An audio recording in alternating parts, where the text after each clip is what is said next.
এখানে প্রত্যেকটি গাছেই দেখুন অজস্র কাঁচামরিচগুলো অনেক ঝাল এবং সুস্বাদু হয়ে থাকে। হ্যালো এভরিওয়ান, সবাই কেমন আছেন? আজকে আমি আসলাম বাঁশখালী কালীপুর। হঠাৎ দেখা হয়ে গেল হাসান ভাইয়ের সাথে। হাসান ভাই হচ্ছেন এখানকার স্থানীয় একজন মানুষ। তাই আমি হাসান ভাইকে বললাম আমাকে একটু লেচু বাগানের দিকে নিয়ে যান। তাই উনি আমাকে লেচু বাগানের দিকে নিয়ে যাচ্ছেন। হাসান ভাই আমাকে যে পাড়া দিয়ে নিয়ে যাচ্ছেন এই পাড়ার নাম হচ্ছে বড় পাড়া।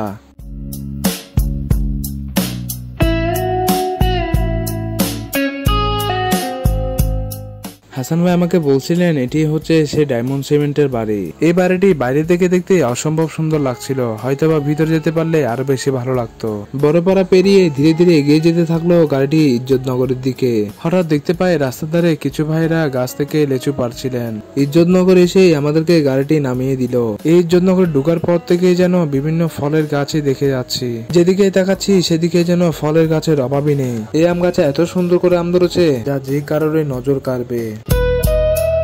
ঘরের উঠান বড় গাছগাছালি যেন পাখিদের বসবাসের স্থান হয়ে উঠেছে। হয়তোবা এই কারণে ঘন ঘন পাখিদের কিচিরমিচির আওয়াজ শুনতে পাচ্ছি। এই পাখিদের কিচিরমিচির আওয়াজ শুনতে আমার ভীষণ ভালো লাগছিল। বলতে না বলতে আমরা লেচু বাগানের সামনে চলে আসলাম। এই লেচু বাগানের মালিকের নাম হচ্ছে মাহমুদুর রহমান ভাই। হাসান ভাই মাহমুদুর রহমান ভাইকে রিকোয়েস্ট করাতে উনি আমাদেরকে লেচু বাগানে ঢোকার জন্য পারমিশন দেন। তাই আমরা ওনার বাগানে প্রবেশ করি। এদিকে হাসান ভাই যেন লেচু পাড়ার জন্য ব্যস্ত হয়ে পড়লেন এবং ওনার বাগান থেকে অনেক লেচু খেয়ে ফেলি, তবুও উনি আমাদেরকে কিছুই বলেননি। ওনার বাগানের লেচুগুলো যেরকম দেখতে সুন্দর ছিল এবং খেতেও ততটা সুস্বাদু ছিল, আপনার না খেলে বুঝতেই পারবেন না। এখানে প্রত্যেকটি গাছেই দেখুন অজস্র লেচুই ধরে আছে। এই লিচুগুলোই যেন পুরো গাছটাকে রঙিন করে রেখেছে। এত সুন্দর লাগছে যা বলে বোঝানো যাবে না। মাহমুদুর ভাই আমাদেরকে ফোন করে বলেন যে উনি আমাদের জন্য কিছু লেচুর ব্যবস্থা করেছেন, তাই আমরা ওনার বাড়ির দিকে যাচ্ছি। ইজ্জতনগরের মানুষজন যে এত আপ্যায়ন করতে ভালোবাসেন তা আমি এখানে আসলে বুঝতেই পারতাম না, এবং এখানকার মানুষ অনেক আন্তরিক হয়ে থাকেন।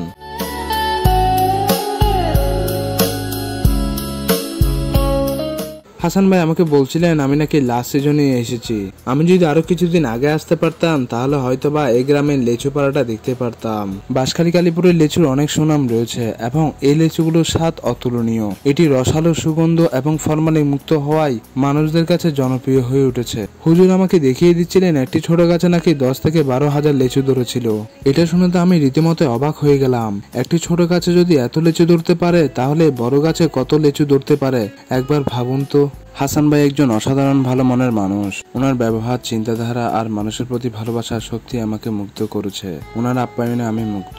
এই ইজ্জতনগরে নাকি এখনো পর্যন্ত 5 টাকা দামের চা এবং নাস্তা পাওয়া যায়। এটা শুনে তো আমি রীতিমতো অবাক। কারণ অবাক হওয়ারই মতো কথা, যেখানে চট্টগ্রাম শহরে অন্তপক্ষে চা নাস্তা করতে লাগে 50 হতে 60 টাকা। তারপর আমি মামা থেকে জিজ্ঞাসা করলাম আসলে কি 5 টাকা দিয়ে চা নাস্তা পাওয়া যায়? তারপর উনি আমাকে বললেন হ্যাঁ। তারপর ওনারা আমার ইউটিউব চ্যানেলটি দেখতে চাইলে আমি আমার ইউটিউব চ্যানেলটি দেখিয়ে দিই।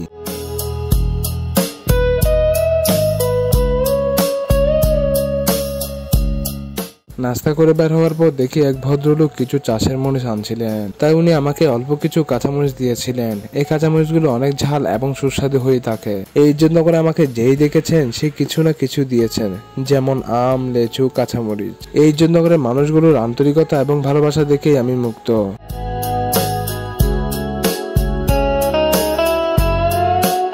ভিডিওটি ভালো লাগলে লাইক, কমেন্ট, সাবস্ক্রাইব করে পাশে থাকবেন।